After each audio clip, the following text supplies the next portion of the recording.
Sabi nila, nagbago ka.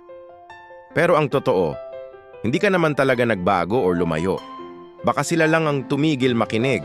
Sila lang yung hindi na nag-effort na intindihin kung ano na yung nangyayari sa'yo. Hindi mo naman sinasadyang magbago, di ba?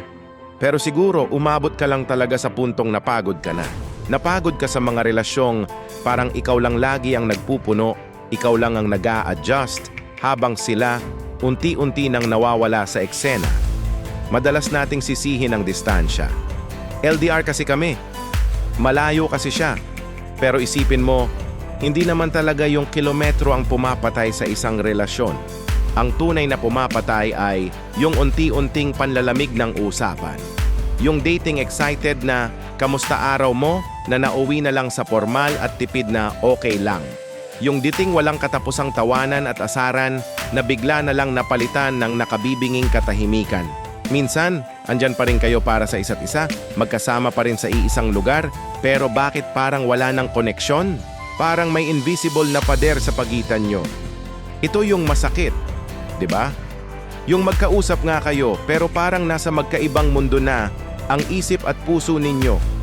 Ang dating presensya na hinahanap-hanap mo, ngayon parang obligasyon na lang na kailangan mong intindihin. Pinipilit mo na lang unawain yung mga dahilan niya kasi sa totoo lang, ayaw mong aminin sa sarili mo ang katotohanan. Ang katotohanan na hindi na kayo nagkakalayo lang, nagkakahiwalay na kayo mula sa loob. Unti-unti nang nabubura yung mga bagay na nag-uugnay sa inyo. Huwag mong pilitin ang sarili mo na ibalik ang dati, lalo na kung ikaw na lang ang sumusubok.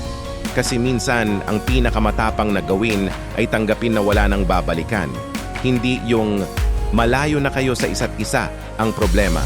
Ang totoo, wala na lang talagang natira. Hindi na kayang pagtagpuin ang dalawang pusong sabay na napagod at sumuko. It's not about the distance.